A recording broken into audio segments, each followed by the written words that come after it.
So last week we talked about New Year's resolutions, and I would imagine that the vast majority of us, at least to some degree, would love to have more savings, less credit card debt or less debt in general, and really applying ourselves to our employer plan. And we talked last week about how people tend to get derailed from those resolutions. So this week we're going to get a little more granular on those. And when I was preparing for this, the title of this is Start, Stop, Continue. There's this silly song that, oh boy, it's a purple dinosaur for those of you that grew up in my generation. Barney, come on. Really? And the thing says green means go, yellow means slow, red means stop, stop, stop. And I kept thinking of this song in my head, mostly because my daughter, my 4-year-old, sings it all the time. And so today we're going to talk about evaluating your finances in those 3 areas: credit card debt, cash savings, and your employer plan or your IRA savings. And we're going to kind of categorize it by, like, green is good things that you should continue. Yellow is things you need to be cautious of. You may need to stop them depending on your personal situation. And red is things that we would just love it if you could just stop. Okay? Yeah, no, and these are great things. I love the way that we're doing this, because I think there's a lot of people out there that kind of struggle with that concept of, are these good things that we need to do? A lot of times it really just comes down to what is talked about around the water cooler, right? Yes. And, oh, well, this person did it, so surely that's... This website on Google says that this thing builds your credit. Those that are like, oh, I need multiple cards because I need to build my credit. Do you? You got to know yourself. Right. So we're going to break that down. And we're going to start with credit cards. So talking about the red zone, things that we just wish you would just stop. Yeah. So let's start with paying only the minimum. Yeah. I have done debt analysis reports for people before that have shown that if they paid the minimum and they never added to it again, it would take them decades to pay off a credit card balance. They want you to stay due. They want you to have to pay them interest every single month. I have at one point in my life, I had a card that I owed about $6,000 on. I'd had some major emergencies back before I had emergency savings. My minimum payment was $40 a month. Yeah. There is no way I'm paying off $6,000 worth of credit card at $40 a month. Yeah, 20% especially interest. Exactly, especially because it's 25% interest. Yes. Yeah. So what I thought was funny is that it wasn't until, not too long ago that credit card companies were actually required to start putting on this statement how long it would take for them to pay that card off if they only did the minimum payment.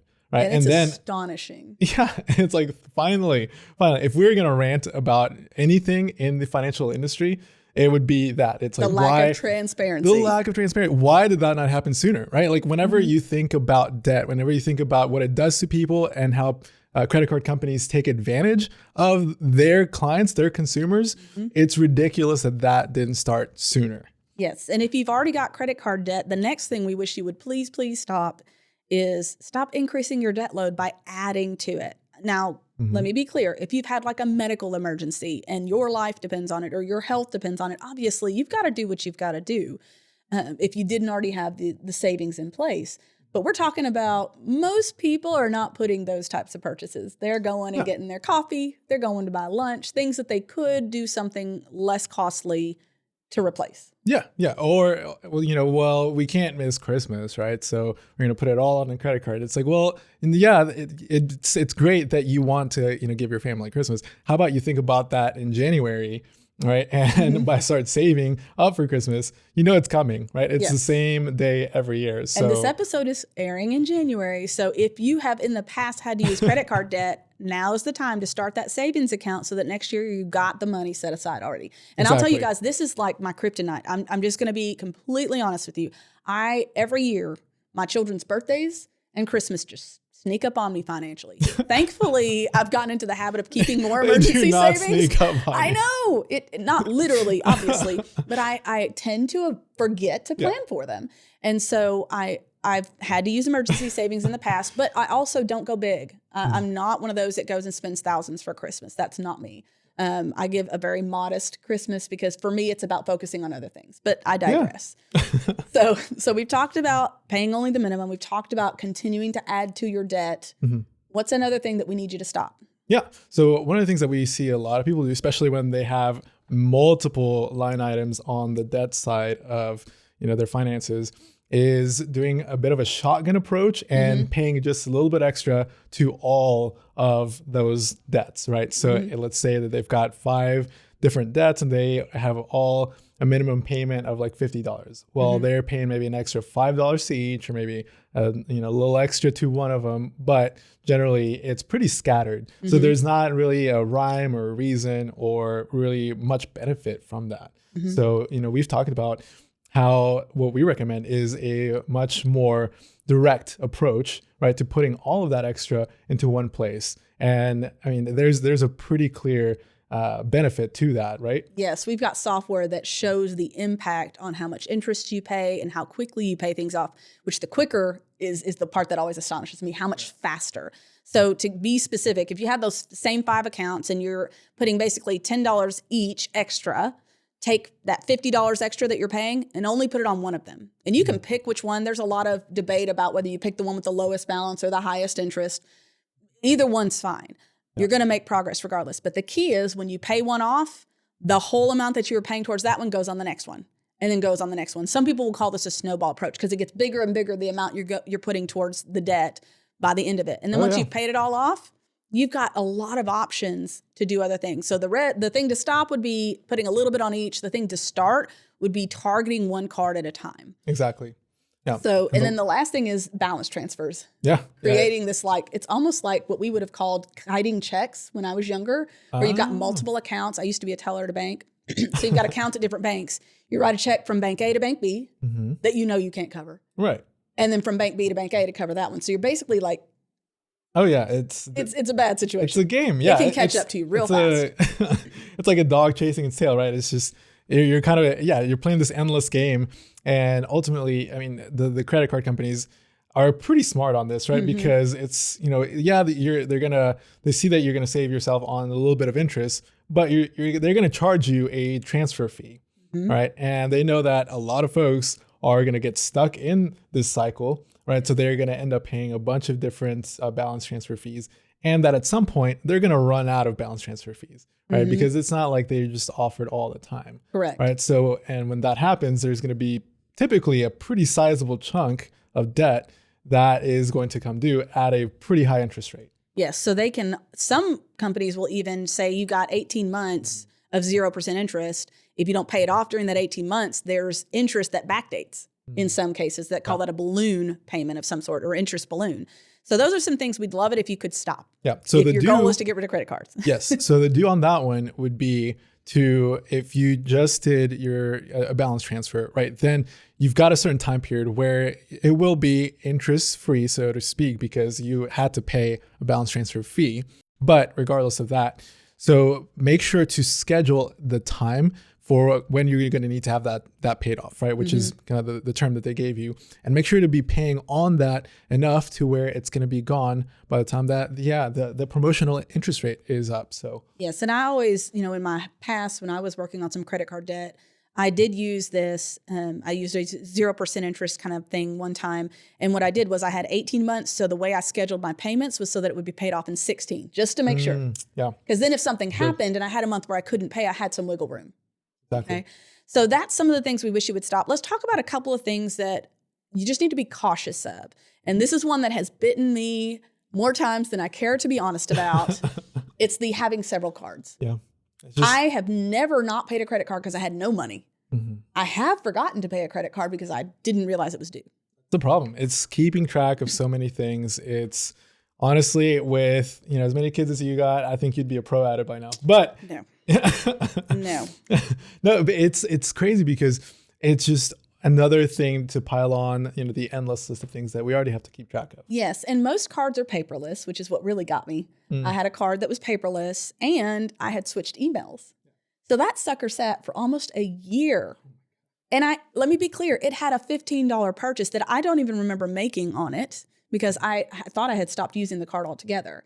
And then finally I got a phone call from a bill collector and I'm like, wait, I owe how much for this $15 purchase? It was several $100s.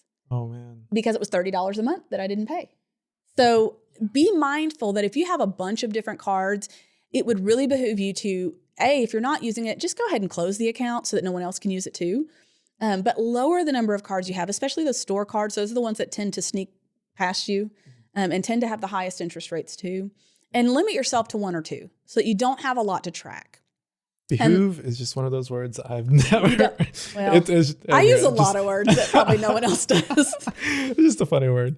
And then even if you're paying them off monthly, again, it is easy to forget one. So that's the one we'd encourage you to be cautious about when it comes to credit cards. Not necessarily a bad thing, but it certainly is not the best way to go about it. So we've talked about the negative. Yeah. What are some best practices with credit cards? This is my favorite part. This is the green light go, right? So that's anytime that I'm stopped at a red light, it's almost like it's like a race. But anyway, shouldn't be that way. Anyway, so pay it off, pay those credit cards off every month, right? Like that's the healthiest thing to do.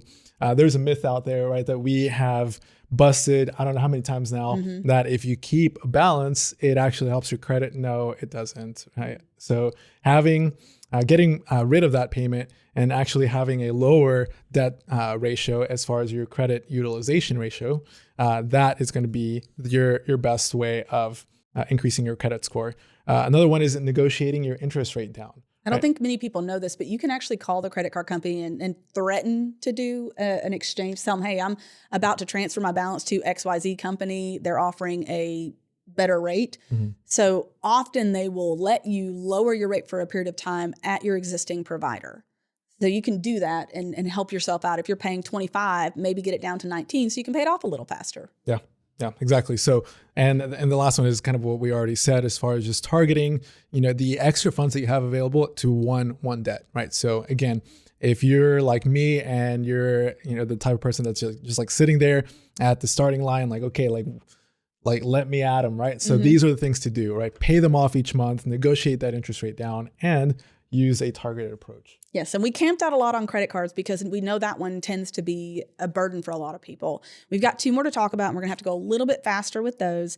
But the next one is cash savings. And as I've mentioned before, this past year, 2022, was a hot mess for me when it comes to things affecting my savings. But I'm so grateful that I had preemptively gotten that there so I didn't have to go into the credit card debt side. But the thing that we wish people would really consider stopping is having little to no savings. Yes. What happens if you have an emergency arise? And especially if you've got credit card debt, using those cash balance, those cash advances, those are extremely expensive. The interest rate on those is way higher. There's always a fee for that.